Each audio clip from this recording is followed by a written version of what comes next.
কখনো কি এমন হয়েছে যে মনে হচ্ছে কেউ তাকিয়ে আছে একেবারে একা, তাও মনে হচ্ছে যেন একজোড়া অদৃশ্য চোখ ঠিক আপনার ওপরই নজর রাখছে?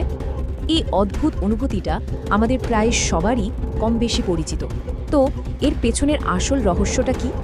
একবার ভাবুন তো, এই যে অদ্ভুত একটা শিরশিরে অনুভূতি, এটা কি চেনা চেনা লাগছে? ঠিক কখন হয় এমনটা?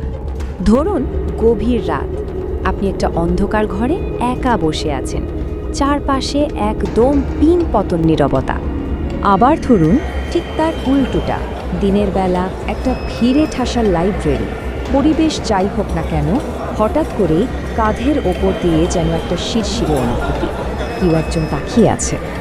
আর সাথে সাথে কেমন যেন একটা অস্বস্তি, শরীরের ভেতর একটা কাঁপুনি, ঘাড়ের রোমগুলো সব খাড়া হয়ে যায়। আচ্ছা, চলুন তো তাহলে এর গভীরে ঢোকা যাক। আজকের এই আলোচনাতে আমরা ধাপে ধাপে দেখব এই অদ্ভুত অনুভূতির পেছনের আসল কারণগুলো কি কি, এর বৈজ্ঞানিক ব্যাখ্যা থেকে শুরু করে মনস্তাত্ত্বিক আর বিবর্তনীয় দিক সব কিছুই। তো সবার আগে চলুন এর পেছনের বিজ্ঞানটা একটু বোঝার চেষ্টা করি।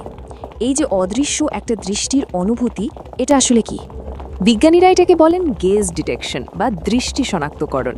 মানে এটা কিন্তু কোনো সিক্সথ সেন্স বা অলৌকিক কিছু না, এটা আসলে আমাদের ব্রেইনেরই একটা বিল্ট ইন ক্ষমতা।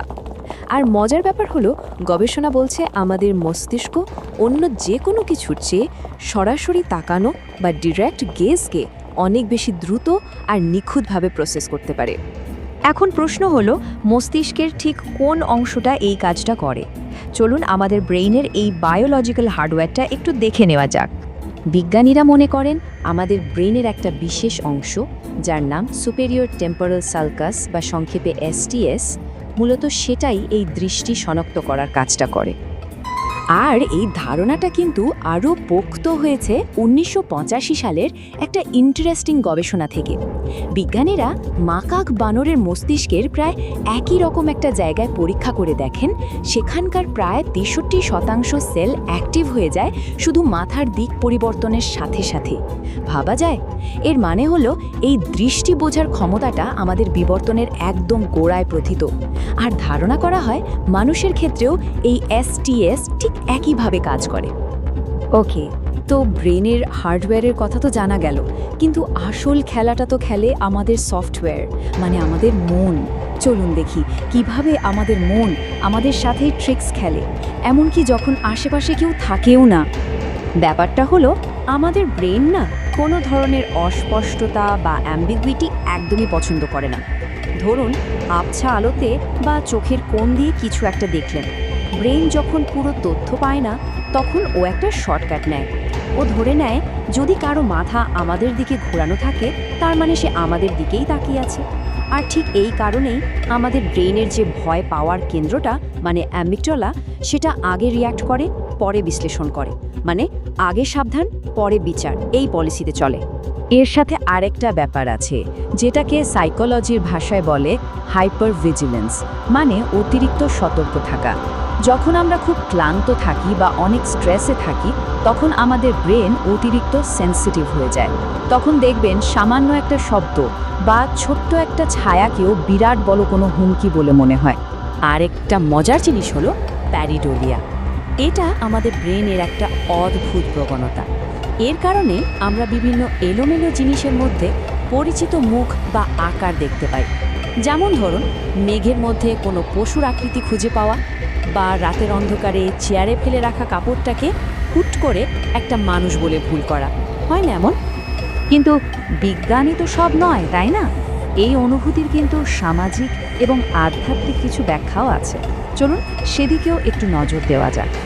সোশ্যাল সাইকোলজিতে একটা টার্ম আছে, দ্য স্পটলাইট এফেক্ট। এর মানে হলো আমাদের প্রায় মনে হয় যে আমরা একটা স্পটলাইটের নিচে দাঁড়িয়ে আছি, আর দুনিয়ার সবাই শুধু আমাদেরকেই দেখছে, আমাদেরকেই খেয়াল করছে।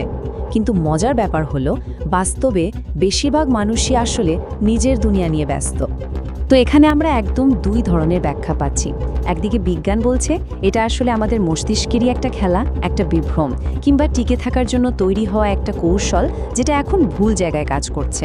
আবার অন্যদিকে আধ্যাত্মিক বা স্পিরিচুয়াল বিশ্বাসগুলো বলছে এটা আসলে দুইটা মানুষের চেতনার মধ্যে একটা গভীর অদৃশ্য কানেকশনের ফল।